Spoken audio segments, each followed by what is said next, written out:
What you're witnessing in California is a full-blown assault on peace, on public order. The president reframed the mostly peaceful protests in LA as riots and sent in the army.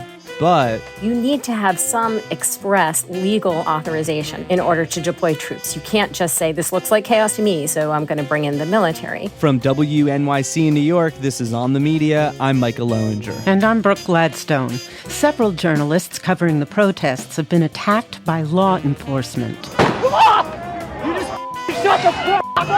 And a new documentary about the investigation to find out who killed Palestinian-American journalist Shireen Abu Akleh. Israel even refused to provide the U.S. government with the name of the soldier. They did everything they could to hide his identity. And, as a journalist, when someone's working so hard to hide something, you want to know even more. Exactly. It's all coming up after this. From WNYC in New York, this is On the Media. I'm Micah Loewinger. And I'm Brooke Gladstone. So, where to begin? The conflicting depictions of conditions on the ground in Los Angeles is yet another among many vivid illustrations of the stark contrast between the hellscape inhabited by the president and life on planet Earth. I've deployed thousands of National Guard troops and hundreds of Marines to protect federal law enforcement from the attacks of a vicious and violent mob. And some of the radical left, they say, oh, that's not nice. Well, if we didn't do it, there wouldn't be a Los Angeles. It'd be burning today, just like their houses were burning a number of months ago. Then there's the actual experience of many Angelenos guilty of believing their own lying eyes. They saw largely peaceful protests with violence and vandalism mostly limited to a few blocks. Ugly, to be sure, but being managed by local law enforcement with hundreds of arrests and a curfew, but without much help from the National Guard troops deployed by Donald Trump. There were about 315 that actually were mission tasked. Mm-hmm. The rest were sitting around, about 1,700 for days. You saw them sitting quite literally on the ground without fuel, without water, without food, without training. California Governor Gavin Newsom speaking on The Daily podcast Thursday morning. The first night they were deployed, they became a destination for the protests, and it was local police that actually had to protect them. That's how ridiculous this whole thing is. This is theater. It's madness. It's unconstitutional. I've said it's immoral. And they're using these brave men and women as pawns. There are widely circulated photos of National Guardsmen crammed together, sleeping on the concrete floor of a loading dock, with no bedding, no funds allotted for food and water, and too few porta potties, according to the San Francisco Chronicle. And job satisfaction was also in short supply. Sarah Strider of the Secure Families Initiative, which supports military spouses, children, and veterans, told The Guardian that, quote, the sentiment across the board right now is that deploying military force against our own communities isn't the kind of national security we signed up for, and that families are scared not just for their loved ones' safety, although that's a big concern, but also for what their service is used to justify. Half a dozen National Guard members told Chris Purdy of the Chamberlain Network, created to, quote, mobilize and empower veterans to protect democracy, much the same thing. He said, morale is not great, is the quote I keep hearing. The truth is, President Trump and his media have had a rough go controlling this narrative. But before we go there, let's return to February 2017, when our show published one of its breaking news consumers' handbooks. Concise reviews of misleading information, tropes actually, that invariably turn up in coverage of recurring catastrophes like plane crashes, natural disasters, or coups. We called that one the Protest Edition. And what played out then is playing out now. For instance, item 1, TV news will fixate on incidents of violence, even if rare and atypical of the overall event. Over the weekend, protesters setting up fireworks right there, police officers right nearby. A line of self-driving vehicles set on fire. Crowds shutting down the 101 freeway downtown, LAPD officers trying to move them off. All true, but when the facts are insufficiently dreadful, officials and partisans will often cherry-pick, embroider, or invent events to sell their story. Remember weapons of mass destruction? I have law enforcement officers that are being shot at, that are being injured, that are being hurt, vehicles being damaged, things being burned, and they're calling it peaceful. It is a disgusting display of partisan politics. Be wary of references to victims without names or evidence. And by the way, evidence of past events always seems to resurface. Police cars were vandalized, and there's footage of at least one on fire, but CBS News noted that one widely shared video of blazing police cars posted by far-right conspiracist Alex Jones and Texas Senator Ted Cruz actually came from coverage of the protests galvanized by the murder of George Floyd 5 years ago. Also from our Consumer's Handbook, we found that coverage of protests often reports on whether the protesters left a mess or helped clean up. Not cleaning up is a subtle jab, symbolic of the dissenters' moral turpitude. The cleanup here in downtown Los Angeles is daunting. Many of the city, federal, and state buildings and private businesses have been blanketed with graffiti, much of it so obscene, we can't even show you. In the LA case, cleaners employed by the city quickly moved in to remove graffiti and burned out Waymo cars. But in LA's Little Tokyo, where the resolutely pro-immigration Japanese-American National Museum was defaced by graffiti earlier this week, peaceful demonstrators showed up to help clean up the mess. Either way, no matter what anyone tells you, LA is not a trash heap. Here's something we didn't talk about in that handbook 5 years ago: outright fakery, especially online. Videos of LA police allegedly using riot shields, tear gas, and shock weapons against demonstrators was actually recorded last summer in Nairobi, Kenya during protests against a proposed tax hike. And footage of the National Guard supposedly clashing with protesters was actually of the January 6th Capitol riot, arguably a real attempt at insurrection. Those pictures I mentioned of the National Guard sleeping on the concrete floor of a loading dock, those also were debunked. Grok, X's chatbot, confirmed for one user that, quote, the photos likely originated from Afghanistan in 2021 during the National Guard's evacuation efforts in Operation Allies Refuge. A fake fact check, since the Pentagon confirmed that those photos were from L.A. So much confusion, perplexity, disorientation, made so much worse by AI. Example, here's old-fashioned fakery. People that are causing the problem are professional agitators, they're insurrectionists, they're bad people, they should be in jail. And here's newfangled fakery. Why are you rioting? I don't know, I was paid to be here and I just want to destroy stuff. Not repurposed footage, not even an actor, but a digital creation rendered entirely by AI. This angle was impressively covered this week in Wired, which detailed other cases in which chatbots like OpenAI labeled true photos as repurposed frauds and stood by their assessments in the face of irrefutable evidence. The chatbot's record of sorting fact from fiction was truly dreadful and, for whatever reason, seemed almost always to favor the hyper-reality of Donald J. Trump. But a movement whose leaders can characterize January 6th as just a patriotic tourist outing gone awry, while simultaneously labeling it a false flag operation run out of the FBI with a straight face, has no need of AI. We are staying here to liberate this city from the socialist and the burdensome leadership that this governor and that this mayor have placed on this country. A press conference with Homeland Security Secretary Kristi Noem Thursday in L.A.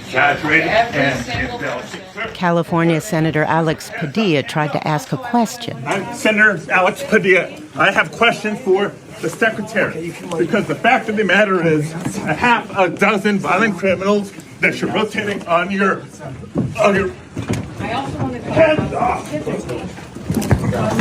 On the ground. On the ground. Hands behind your back. Hands behind your back. If you don't my hands, go ahead. Put them behind my back. All right. Cool. Other hand. Lay flat. Lay flat. Other hand, sir. Noem later said he wasn't identified. He clearly identified himself. And he was handcuffed by agents of the Secret Service and the FBI, who frog-marched him out of the room and forced him to the ground in the hallway because he was, quote, disrespectful. Senator Padilla.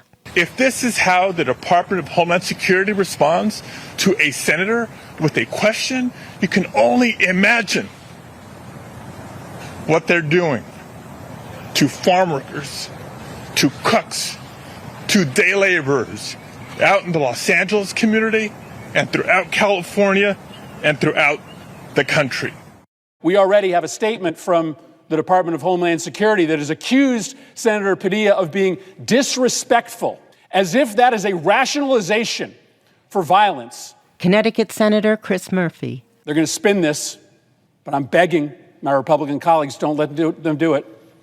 Protect our ability as servants of the people to speak up for the people that we represent. Make sure that we do not normalize this kind of violence. Oh, but they have. It's an essential part of the project.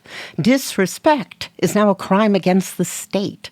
The president is livid at the idea that someone might spit at his police officers or soldiers. And he says that's a common thing. Really? They get up to him this far away and then they start spitting in their face. That happens, they get hit very hard. This fervent free speech advocate likewise threatened anyone who would dare protest at his big, beautiful parade this weekend. Veteran ABC journalist Terry Moran, a longtime Washington correspondent and past co-anchor of Nightline, was fired from the network this week after a late-night post on X condemning Stephen Miller, who designed Trump's immigration policy. He described Miller as, quote, a man who is richly endowed with the capacity for hatred, whose hatreds are his spiritual nourishment. He eats his hate.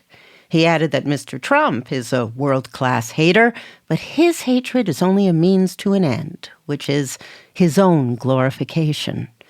It was a Hail Mary of sorts, I guess, like the one thrown by another newsman pushed to the brink in the movie Network. I want you to get up right now. Get up, go to your windows, open them, and stick your head out and yell, I'm as mad as hell, and I'm not going to take this anymore. In 1976, that film was a satire, and the main character, a loon. But it doesn't seem so loony anymore.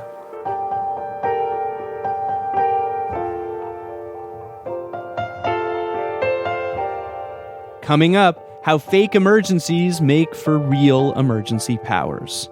This is On the Media.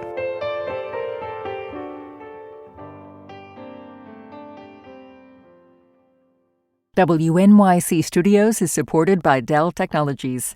Introducing the new Dell PC with the Intel Core Ultra processor. It helps you handle a lot, even when your holiday to-do list gets to be a lot. Like organizing your holiday shopping and searching for great holiday deals and customer questions and customers requesting custom things. Plus, planning the perfect holiday dinner for vegans, vegetarians, pescatarians, and the rest of the family's dietary restrictions. Luckily, you can get a PC with all-day battery life to help you get it all done. That's the power of a Dell PC with Intel inside, backed by Dell's price match guarantee.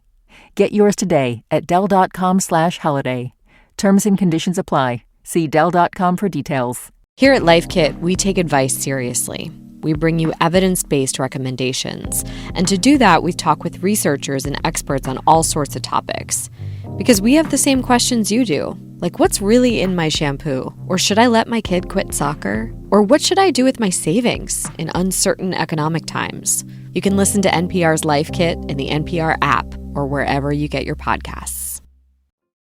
This is On the Media. I'm Brooke Gladstone. And I'm Micah Loewinger. An alarming number of journalists who are covering the protests in Los Angeles have been shot at by law enforcement.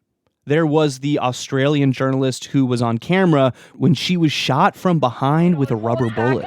Firing rubber bullets at protesters, moving them on through the heart of LA. There were no visible protesters near her. You just shut the... Then there was the New York Post photographer who was shot in the head with a rubber bullet. Watch out! What happened? Just got shot in the head. He was treated in a hospital for whiplash and was left with a huge bloody bruise on his forehead. A British photographer was also hospitalized after a plastic bullet penetrated his thigh. He needed emergency surgery. 2 local LA reporters were hit with pepper balls and tear gas. Oh, God. Ow. I got hit in the head. An NBC LA reporter and his team were hit with pepper ball projectiles and tear gas as well. A Univision crew was also sprayed with pepper balls. Piss! We're all pissed. To date, there are more than 30 cases reported of journalists being hit, according to Reporters Without Borders, including Sergio Olmos, an investigative reporter at Cal Matters. He's been tracking protests outside of federal buildings where local law enforcement have acted as a buffer between demonstrators and federal forces called in by the White House. Last Sunday, he was struck while filming an officer open fire. I got hit in the chest. It wasn't targeted, I don't think. If you see the video, I was in a crowd. Lots of people are getting hit. I've been shot dozens of times by different agencies over the years. I wear a helmet and protective eyewear to limit the possibility of serious injury. But on Sunday, the amount of less lethal rounds, these are like 40 millimeter sponge rounds, fired into the crowd on Sunday by LAPD and the LA County Sheriff's, most amount I've seen in a single day. I mean, hundreds of rounds. This went on for hours from the early afternoon all the way until the nighttime. And who have they been shooting them at? Mostly protesters. I mean, some press has been getting hit just indiscriminately. I mean, hundreds of rounds are being shot into the crowd. So if you're in the crowd covering it, photographers and the like, you're going to get hit with one. And again, they're not non-lethal. So if you shoot them at the head or neck area, they can cause severe injury. You know, Linda Tirado in Minnesota in 2020. A journalist shot by police during the 2020 Minneapolis unrest is dying from her injury. Police shot her in the face with a rubber bullet, also known as a, quote, less lethal round. She suffered a traumatic brain injury and was blinded in one eye. She's now in hospice. She's dying from a less lethal round. Every law enforcement agency from the city, the county, state has to get trained on how to use these less lethal rounds. And they say in the training, you know, not to aim for the head or neck area. What we saw in Los Angeles on Sunday especially, but all through these protests since Friday, is less lethal rounds being shot at eye level towards people, hitting people in the head. Donald Trump is framing these protests as an emergency, a crisis that justifies the deployment of National Guard troops and Marines. On Truth Social, he called participants, quote, violent insurrectionist mobs. Based on your reporting, is any of that warranted? This is not an insurrection. It's a protest. It's an American protest, right? People are going out there and saying, I disagree with what the government's doing. These are not people who are trying to stop the certification of the election. They're not storming buildings and taking over the government. I mean, they're standing outside of a federal building chanting with signs, right? On Sunday, you saw 4 Waymo cars burned, right? That was in an intersection outside of a federal building. That was a violent act, burning 4 Waymo cars. I mean, nobody was in them, but most people that I've talked to were like, that doesn't look good. That being said, it is Los Angeles. They burned a bus here after the Dodgers won the World Series. The local police can handle that. You do not need the Marines here. Who here is asking for the federal government to send in the National Guard? The mayor said no. Nobody from the county is asking for that. And the governor is not asking for that. Who is asking for that? It's nobody here. This is a civil protest. There are women and children who go to these protests. There are people who bring their dogs, right? You got hit on Sunday, and yet you've been back out there every day since. It doesn't seem like you're deterred. No, it's the job.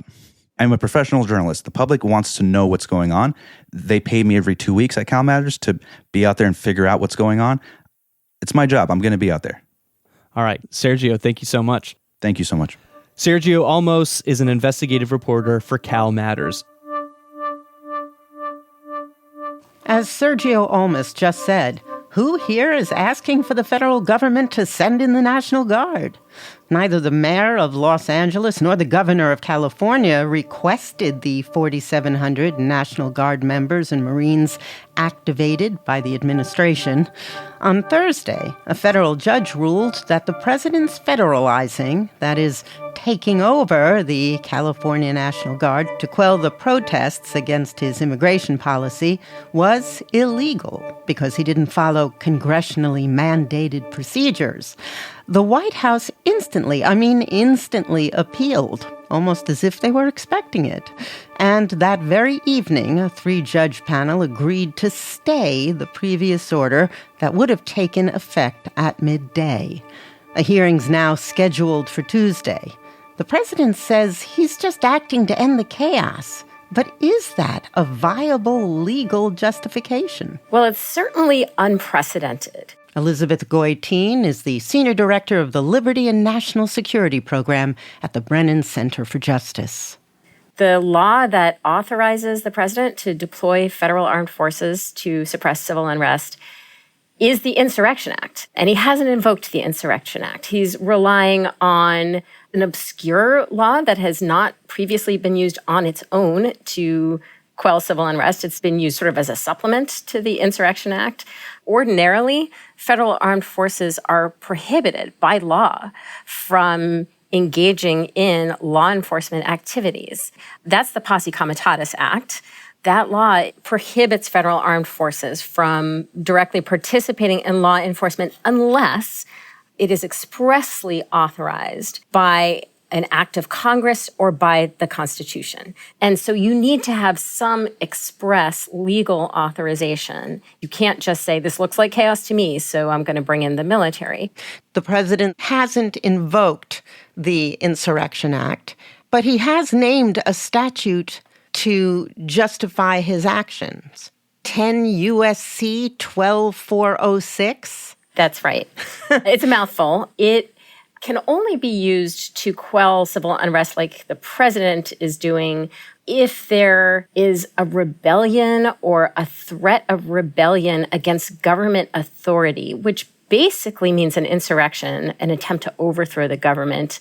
Or it can be used if the president is unable to execute the law without using the military. And certainly on Sunday, when Trump federalized the National Guard and deployed them into Los Angeles, those conditions were not present. There's another element. The president sent in the Marines, and he gestures to a theory that I guess has been around for a while, that the president has an inherent constitutional authority to use troops to protect federal property and functions. That's exactly right. It's a doctrine that has been created by the executive branch, not by the courts.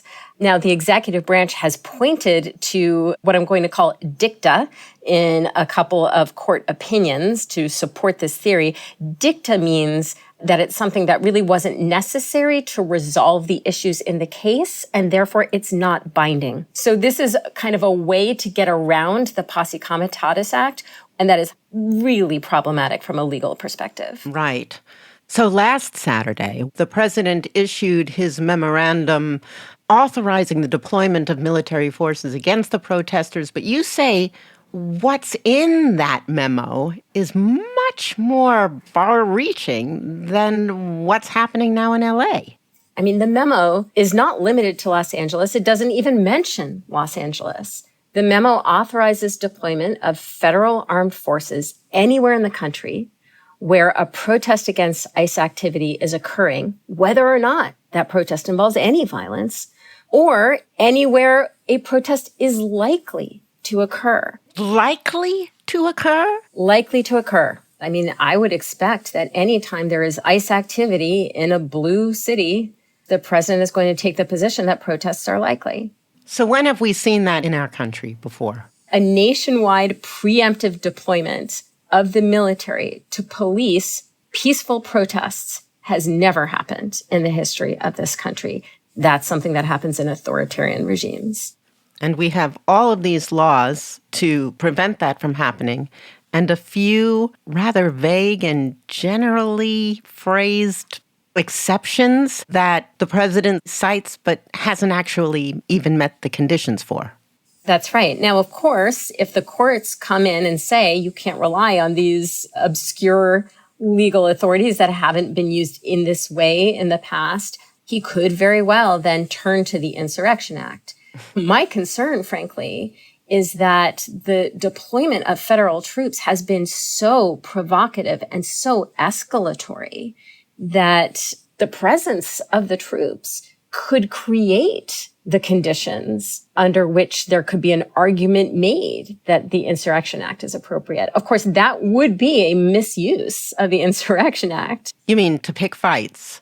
Exactly. That's probably the best way to put it. And Gavin Newsom himself has said it's making things worse.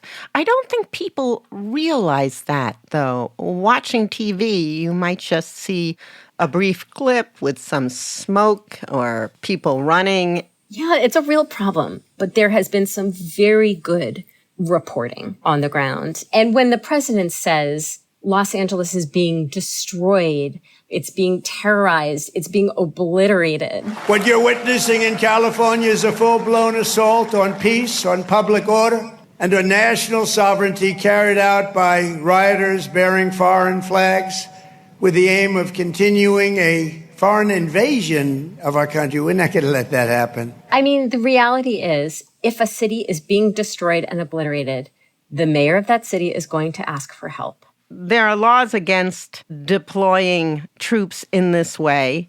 What are the dangers? Why do we have those laws to begin with? If the president can turn the military inward against the people, that can very quickly become an instrument of tyranny. And that is why there is a tradition in Anglo-American law going back centuries to the Magna Carta against using the military for civilian government and in particular for law enforcement. But there are also very practical reasons why we don't have the military acting as a domestic police force. The military is not trained in how to handle civil unrest, how to handle civilian populations in a way that de-escalates conflict while respecting the constitutional rights of Americans. And certainly they don't join the army to police their fellow citizens. Now, let me pivot for a second. You are something of an expert on the president's ability to assume emergency powers, declaring national emergencies as a reason to do things that he otherwise might not be able to do. And so far in this second term, he's declared 8 national emergencies.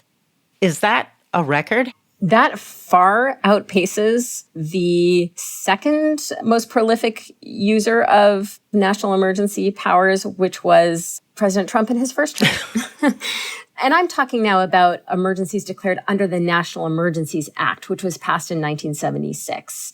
And yes, within that 50-year history, President Trump is using emergency powers far more frequently, but also he is using emergency powers to get around and short-circuit Congress in implementing his policy agenda.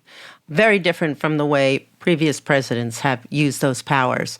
But you worry that he's opened the door to this kind of use and that Biden actually stepped through that door when he used emergency powers to forgive student loan debt. Emergency powers are not meant to address long-standing problems, no matter how serious, and they are not meant to implement permanent solutions. They are intended to address sudden unforeseen crises. That's the definition of an emergency that Congress could not have foreseen and cannot act quickly or flexibly enough to deal with after the fact. That is the role that they play in our constitutional system. You and your colleagues have made a list of 150 statutory powers that become available to presidents when they declare a national emergency. What are some of the more salient ones you could cite?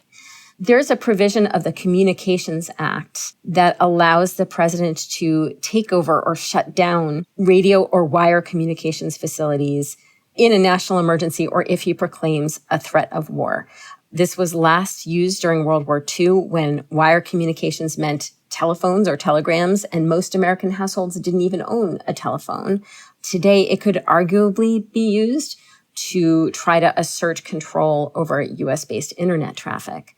There's also a law that allows the president to freeze the assets of almost anyone, including Americans, who are deemed by the executive branch to be contributing to a foreign threat. And there's a law that allows the government to exercise control over domestic transportation in a national emergency. So these are incredibly potent authorities, and the potential for abuse of them, I think, is pretty alarming. You're a lawyer, you care about the law, But you've written that you think it's a mistake to focus on the statutory power that Trump is using. You think there's a danger in getting bogged down in these legalistic details? I do, because the legal authorities that Trump has invoked are obscure and they're complicated and they're confusing. And I do think some of the coverage has attributed too much significance to the fact that he has not yet invoked the Insurrection Act. The powers that this administration thinks it has under the authorities it has invoked are very similar. I think what we are going to see on the ground in the coming days is going to look very much like what we would see under an Insurrection Act invocation.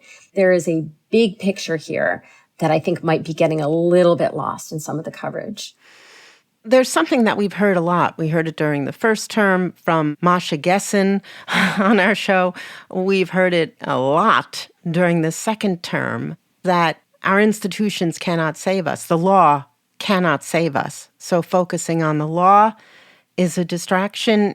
It's the state of our democracy, not the infraction of this law or that matters most. I think our institutions alone cannot save us, but I think they're very important. And we really have seen the courts standing up to some of the overreach. Oh, yeah, he's really losing in the courts, but the courts don't have armies or any power to force the president to comply. And we definitely have seen instances of the administration that I would say is not good faith compliance with court orders. Judges have said that too. Yes, but there has not been a wholesale rejection of the court's authority by this administration at this point. And I think there's a reason for that.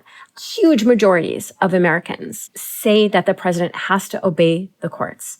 And this president does care about public opinion. Maybe not all parts of the public, but when you have, 86, 90% of Americans saying that the president has to obey court orders, I think that's something the administration pays attention to. So similarly, with these protests, the courts have a role, but there's absolutely a role here for the public to be condemning these actions. And we are seeing in polls that Americans do not support deployment of the National Guard and the Marines in Los Angeles.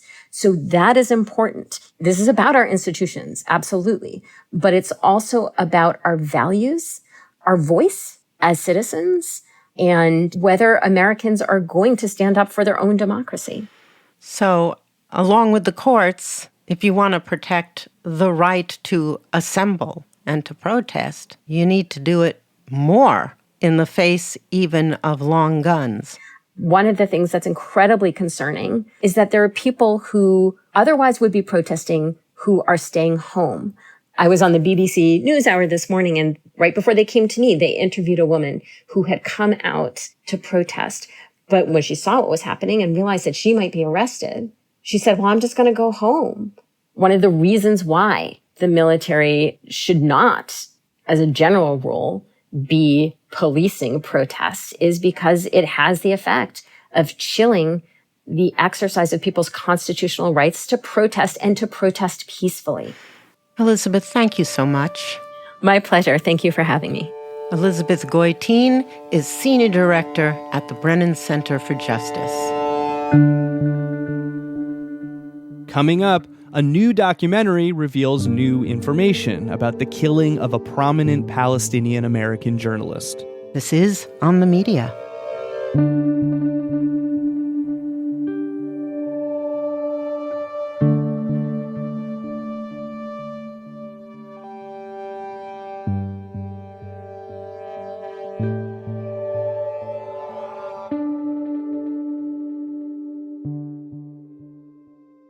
Here at Life Kit, we take advice seriously.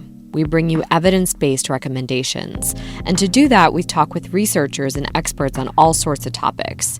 Because we have the same questions you do. Like, what's really in my shampoo? Or should I let my kid quit soccer? Or what should I do with my savings in uncertain economic times? You can listen to NPR's Life Kit in the NPR app or wherever you get your podcasts. This is On the Media. I'm Brooke Gladstone. And I'm Micah Loewinger. Israel's war in Gaza has now killed an estimated 50,000 Palestinians, and according to the World Health Organization and others, the Israeli blockade on food and aid is leading to mass starvation. And when it comes to journalists, more have been killed in this war than in the first year of any other conflict documented by the Committee to Protect Journalists.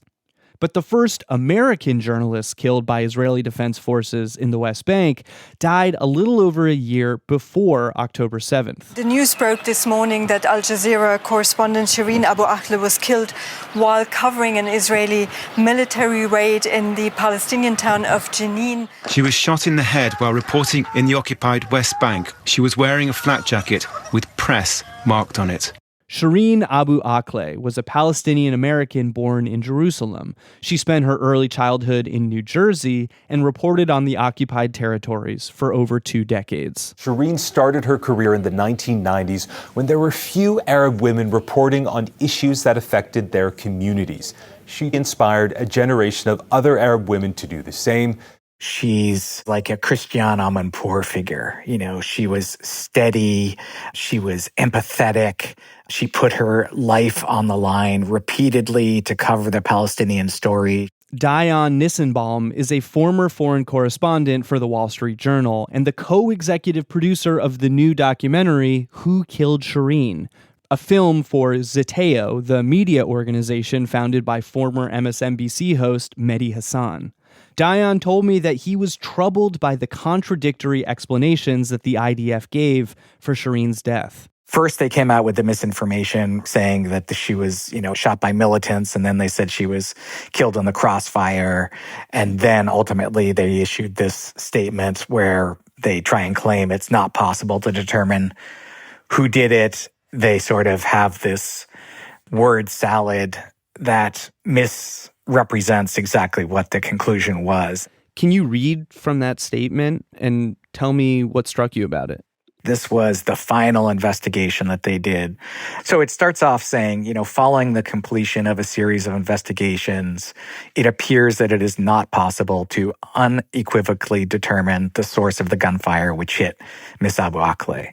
So when this statement came out, there was actually a lot of stories that came out and said Israeli military says it's impossible to determine who killed Shireen Abu Akleh. The next sentence, though, says, however, there is a high possibility that Miss Abu Akleh was accidentally hit by IDF, Israeli military gunfire, that was fired toward suspects identified as armed Palestinian gunmen during an exchange of fire in which life-risking, widespread, and indiscriminate shots were fired towards IDF soldiers. Now, this statement is a master class in obfuscation. It sounds like the Israeli military was firing at militants that were firing at them, and that Shireen was somehow caught in the crossfire. And that is the narrative most people have in their head, which is not actually what the Israeli military concluded. At the end of the day, what the Israeli military concluded was that it was highly likely that an Israeli soldier falsely identified Shireen as a militant and deliberately shot her. There were Palestinian militants in the area, but they were some 100 meters away from where she was killed. There were no militants near her, in front of her, behind her. There was no gunfire coming from that direction in any way.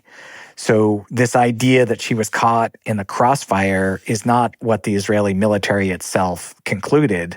And there was actually a Palestinian camera lined up at the end of the road so that the Israeli soldiers could look down and see that there were journalists there in their blue flak jackets and that said press. That sort of obfuscation was one of the things that drove us mad and was sort of a catalyst for us wanting to do the film.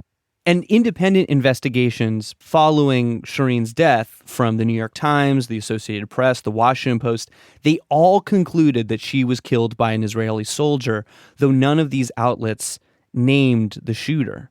The Biden administration initially said it would hold this person accountable for killing an American citizen, not to mention an independent journalist. The United States will continue to insist on a full and transparent accounting of her death and will continue to stand up for media freedom everywhere in the world. But in the film, you spoke to Senator Chris Van Hollen along with some other former government officials who seemed to suggest that much more could have been done to investigate the killing. U.S. officials told us that it was impossible for them to determine if a human rights violation had been committed without talking to the soldier and trying to understand what his intent was. The U.S. government wanted to interview the soldier, and Israel refused. Israel even refused to provide the U.S. government with the name of the soldier. They did everything they could to hide his identity. And, as a journalist, when someone's working so hard to hide something, you want to know even more. Exactly. You interviewed a Biden official who in your film is anonymous. We never see his face. It's kind of obscured, and his voice is distorted as well. He told you that the government at the time believed that pushing too hard was risky for U.S.-Israel relations. I think what it came down to was different pressure within the administration to not try to anger the government of Israel too much by trying to force their hand at saying that they'd intentionally killed the U.S. citizen. They didn't want the killing of an American journalist to upset relations between America and Israel. That's correct.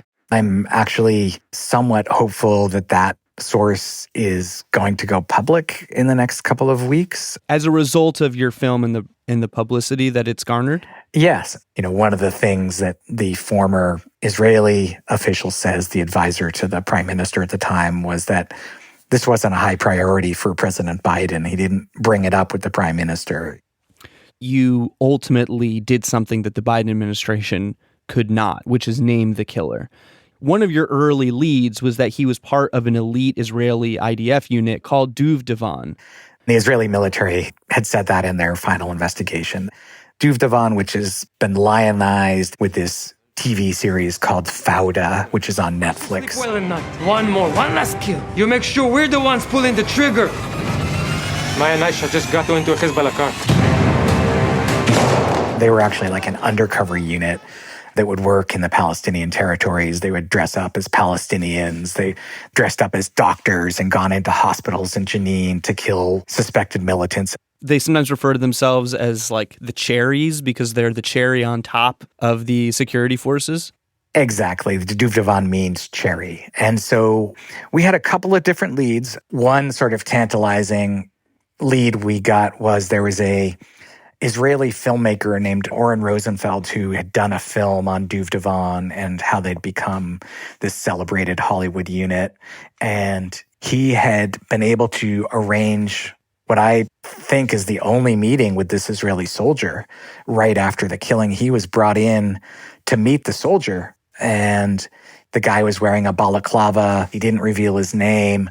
And he sat down with him and gave his, version of events, saying all he saw was a helmet. But it wasn't enough for us to go anywhere with it.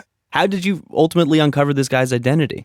What it was plugging into a network of current and former Duvdevan soldiers. And ultimately, we did get one Israeli soldier to sit down on camera to talk to us about what happened that day. And we went into the key interview with one name of a guy we thought it might be.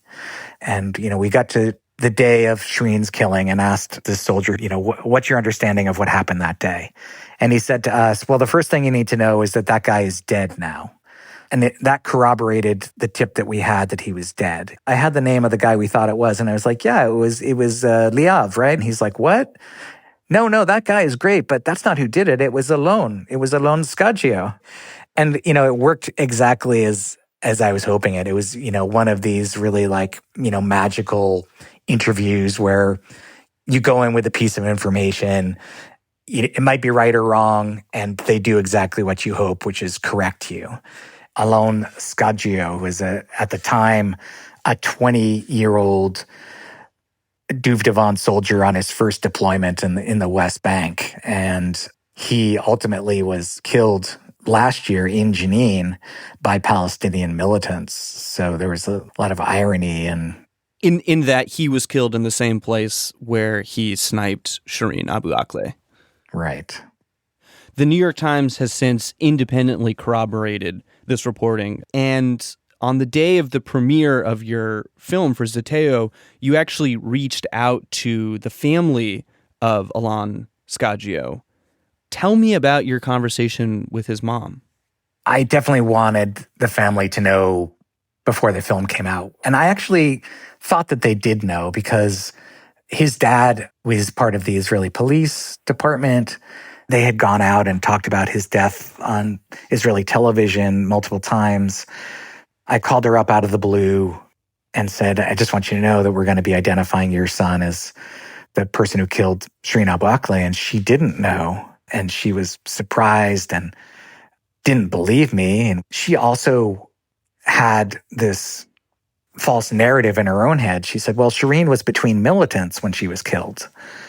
And I had to say, well, no, actually, the Israeli investigation itself showed that there were no militants near her when she was killed. And she wanted to talk to the Israeli military. And so the Israeli military then called me back and said, the family is asking for you to not use his name in the film, or at least not use his last name. And I said, well, if we've got the wrong name, and the spokesperson said, that's not why I'm calling. We're calling to pass along the family's request. I've already told the family you're not likely to do that. And yet you went forward with it. Yeah, at that point, we felt that it was important for Shireen's family and the American public to know who was responsible for killing the first American journalist in the West Bank by Israeli forces.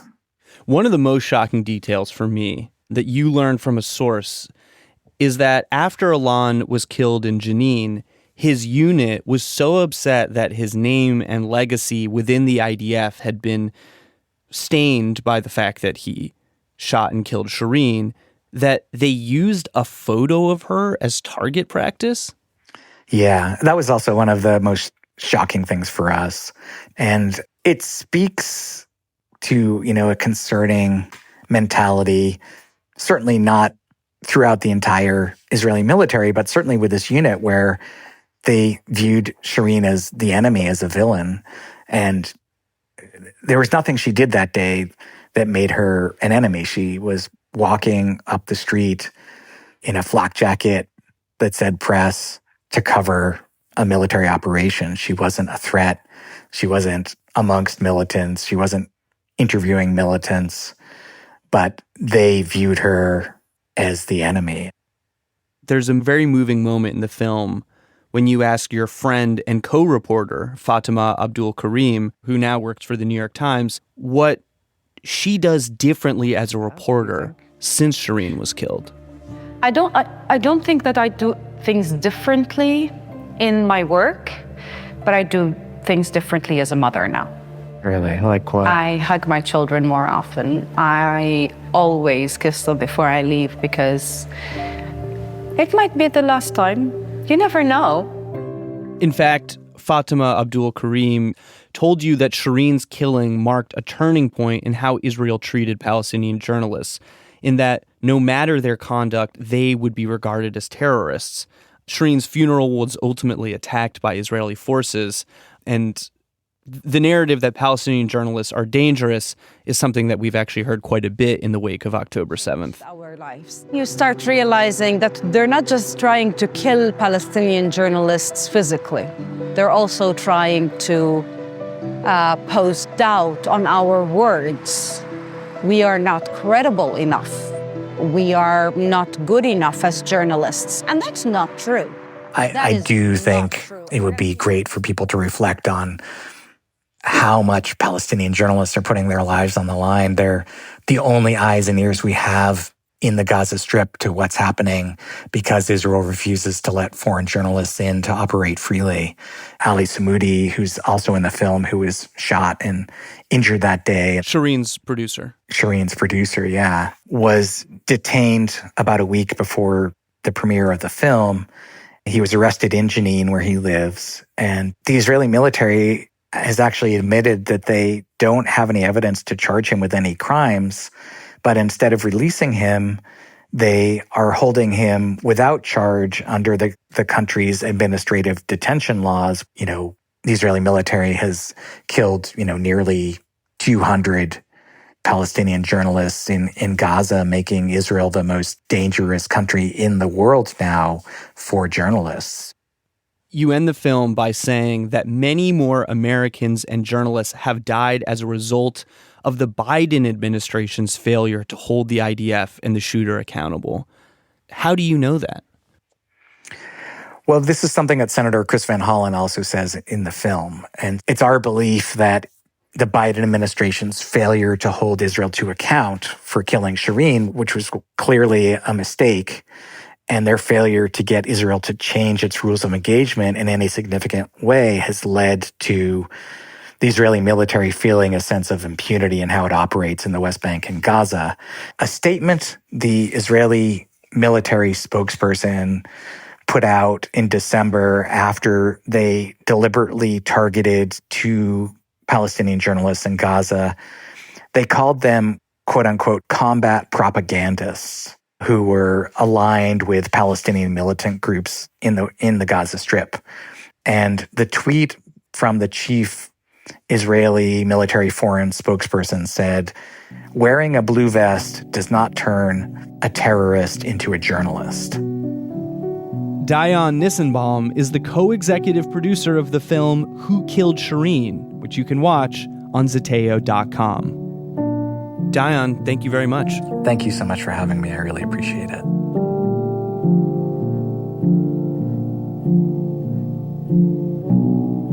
That's it for this week's show. On the Media is produced by Molly Rosen, Rebecca Clark-Callender, and Candace Wong. Our technical director is Jennifer Munson, with engineering from Jared Paul. Eloise Blondio is our senior producer, and our executive producer is Katya Rogers. On the Media is a production of WNYC Studios. I'm Brooke Gladstone. And I'm Micah Loewinger.